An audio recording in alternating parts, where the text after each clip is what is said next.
Bueno, seguimos con el video 3, seguimos estudiando la sábana laboral, periodo 7 del 94 en adelante.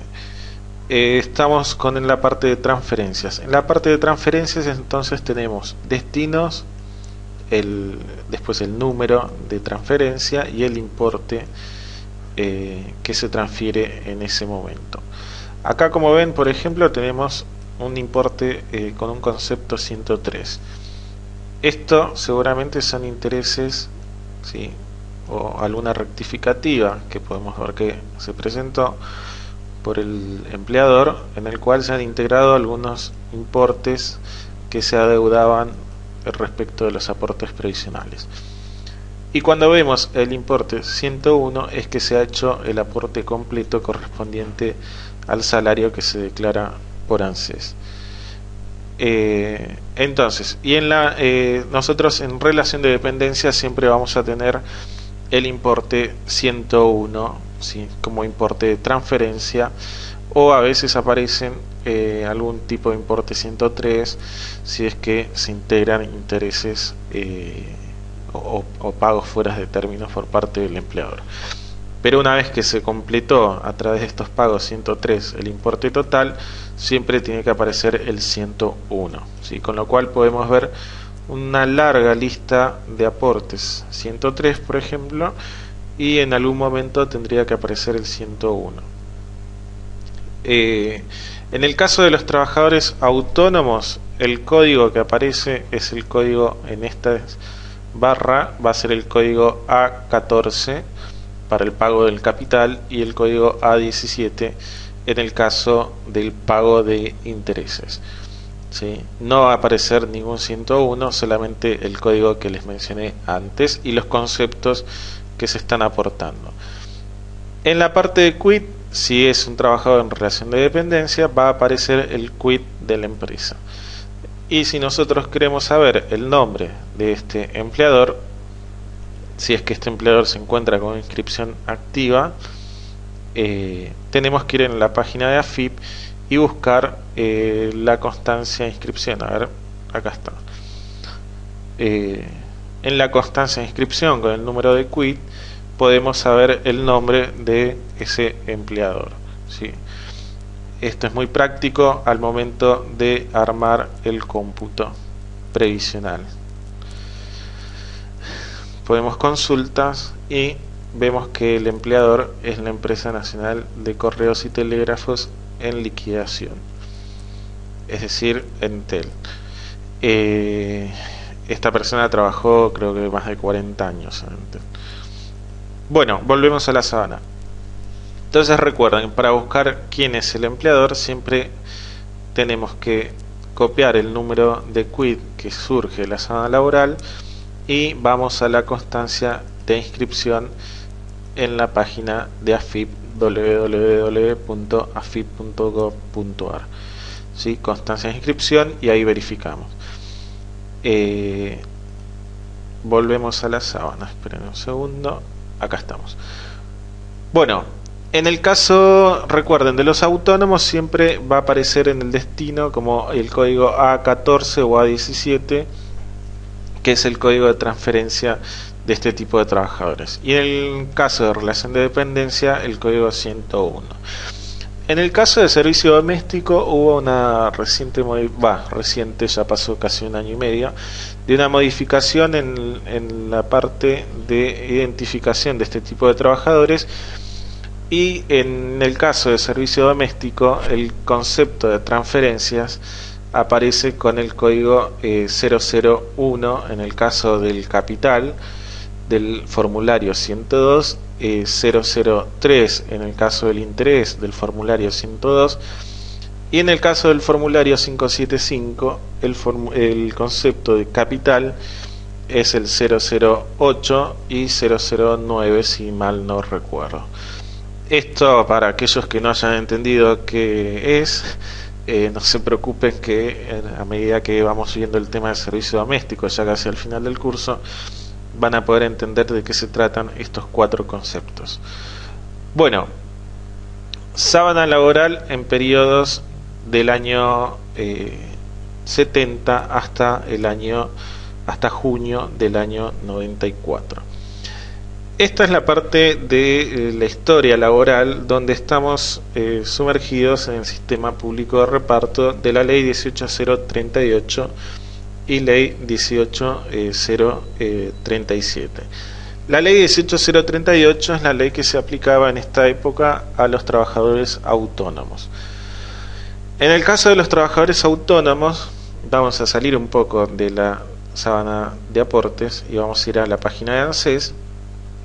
Si nosotros deseamos saber si un trabajador prestó tareas autónomas en periodos anteriores al año 94, tenemos que ir a la página de ANSES Trámites en línea, ¿sí? En Trámites en línea vamos a Trabajadores en actividad y consultamos el padrón histórico de autónomos al final de la lista. Este padrón histórico de autónomos se consulta tanto por DNI como por cédula de identidad. 054, a ver si me acuerdo, 439. Este número casualmente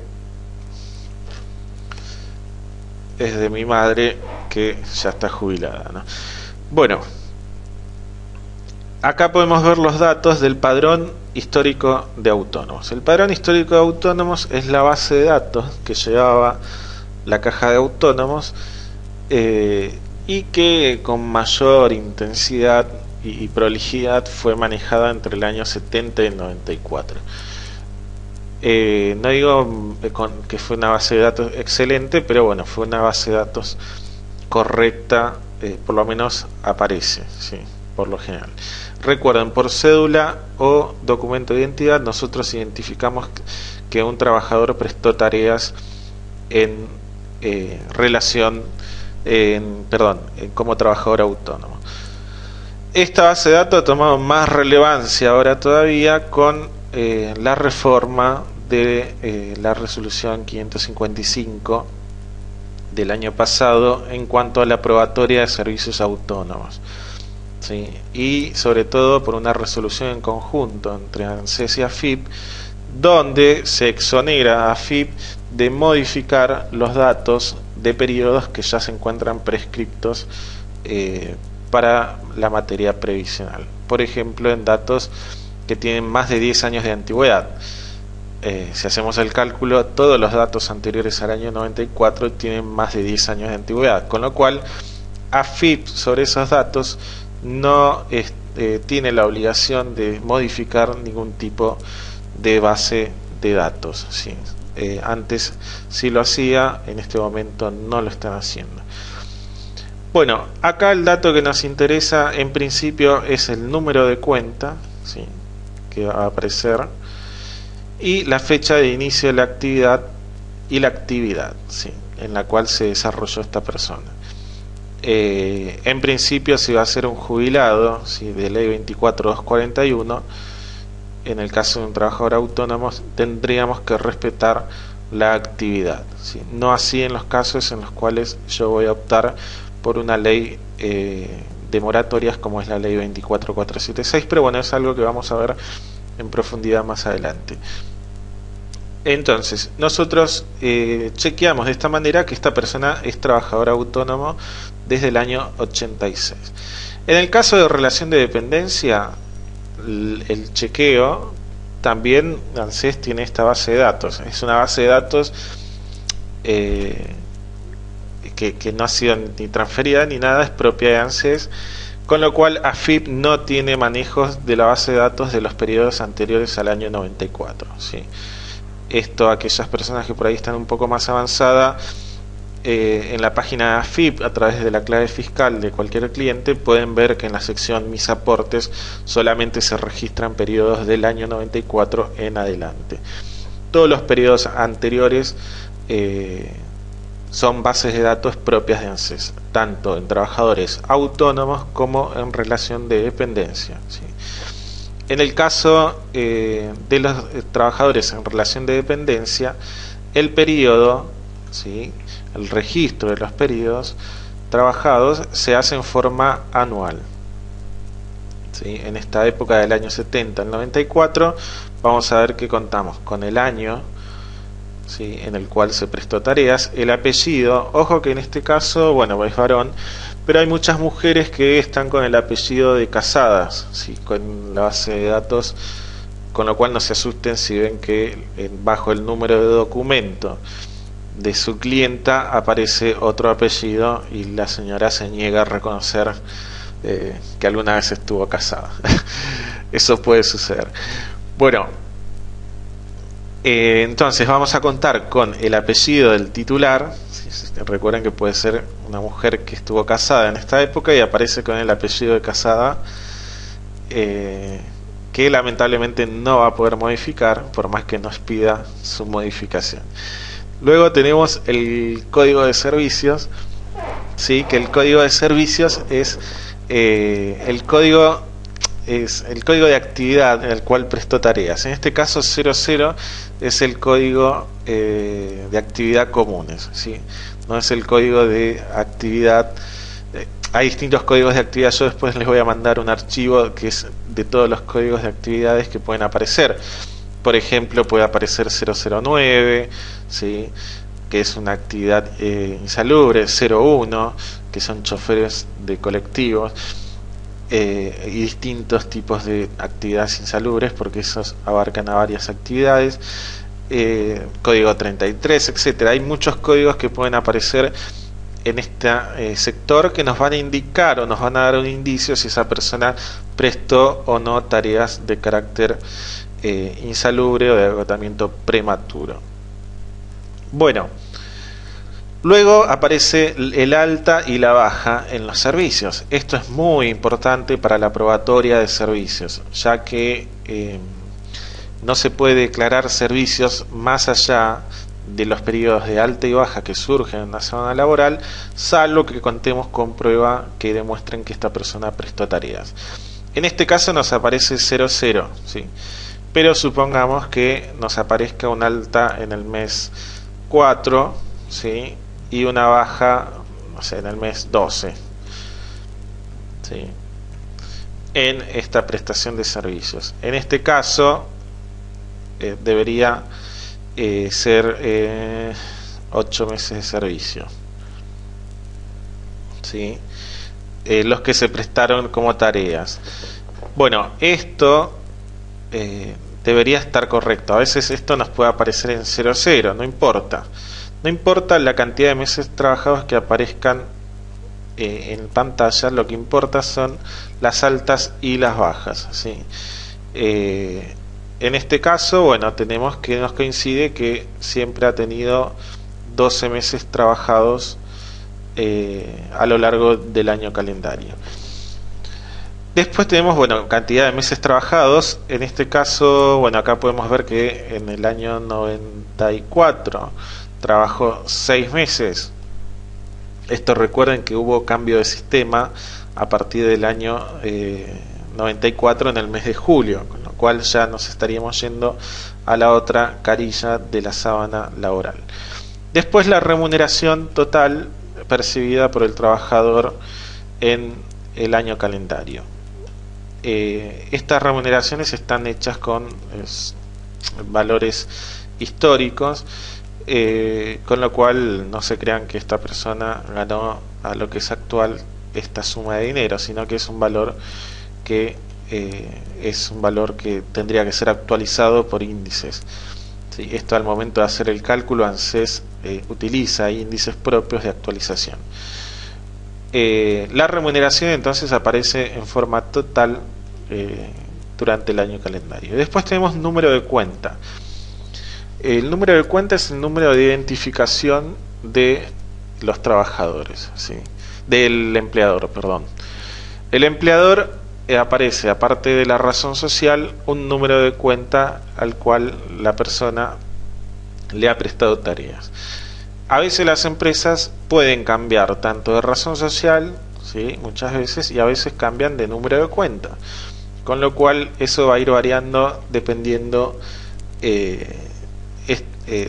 la empresa en la cual trabajó, ¿sí? Por ejemplo, acá aparece en el año 77 Menencotel, ¿sí?, y aparece otro número de cuenta, pero sin embargo la certificación de servicios de este titular,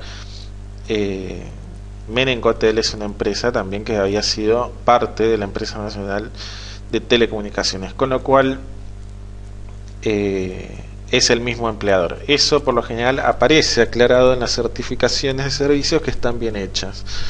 En la parte de atrás de las certificaciones hay un párrafo donde dice observaciones. Puede muchas veces la empresa aclarar que es continuadora o que pertenecen al mismo grupo empresario o que son la misma razón social, etcétera. Y certificar todo en una sola certificación de servicio. Bueno, esto es en lo que respecta a entre el año 94 y el año 70 y junio del año 94. Como pueden ver en el sistema previsional, en toda la historia del sistema previsional argentino, siempre hay una forma de identificar a los trabajadores que prestan aportes al sistema, ¿sí? Una manera de registrar tanto los periodos como los importes que han incorporado al sistema previsional público en este caso, y también se identifica al dador de trabajo o a la empresa donde prestó tareas. En este caso, dador de trabajo no, sí, se identifica al empleador. Sí, dador de trabajo, me estoy haciendo un poco la salsa con servicio doméstico, pero esto aclaró, no es lo mismo un dador de trabajo que un empleador. Acá son empleadores porque esto es trabajo en relación de dependencia, así que corrijo lo mencionado. Bueno, en este caso, hasta este año vemos que hay una forma clara de identificar tanto a una parte como a otra, ¿sí? Entonces, como resumen, antes del 94, forma de identificar a los trabajadores ante el sistema previsional es a través del número de documento, ¿sí? Y como es a través del número de documento, también puede ser una cédula de identidad. Es en esta etapa donde aparecen aportes a través de cédula de identidad, ¿sí? Si a veces un cliente no tiene los aportes, siempre hagan la pregunta sobre la cédula de identidad, a ver si aparecen por ese camino los aportes. Y luego tenemos al empleador con número de cuenta, ¿sí? Y razón social. En cambio, después del año 94, el trabajador se identifica a través del CUIL o el QUIT, ¿sí? Y en una misma base de datos. No hay diferencia entre dos bases de datos, una para autónomos y otra para relación de dependencia. Siempre es una misma base de datos donde podemos chequear si esa persona está trabajando o no, tanto en relación de dependencia como un trabajo autónomo. Obviamente, si trabaja en forma autónoma, después tendremos que utilizar el aplicativo SICAM para poder gestionar el beneficio jubilatorio. Bueno, luego tenemos la parte histórica, que es la parte de afiliaciones al sistema previsional. Esta parte de afiliaciones al sistema previsional estuvo en funcionamiento más o menos hasta el año 82. Es decir, cuando se pusieron en práctica la ley 18037 y 18038, no es que de un día para el otro cambió el sistema como cambió en el año 94, que ya se venía preparando anticipadamente todo el sistema a través del Sistema Único de Seguridad Social, como para que el cambio se dé así en forma abrupta. En el año 70 no eran tan previsores, con lo cual este cambio normativo tardó en implementarse, ¿sí? Con lo cual las afiliaciones, las cajas seguían existiendo, y las afiliaciones se seguían tomando porque no estaba muy en claro hacia dónde tenían que ir a registrar estos trabajadores su afiliación a determinada caja, con lo cual las cajas seguían funcionando normalmente, salvo en lo que es el pago de las prestaciones. Bueno, que era todo un sistema único de reparto, no podían ellos tener legislación sobre eso.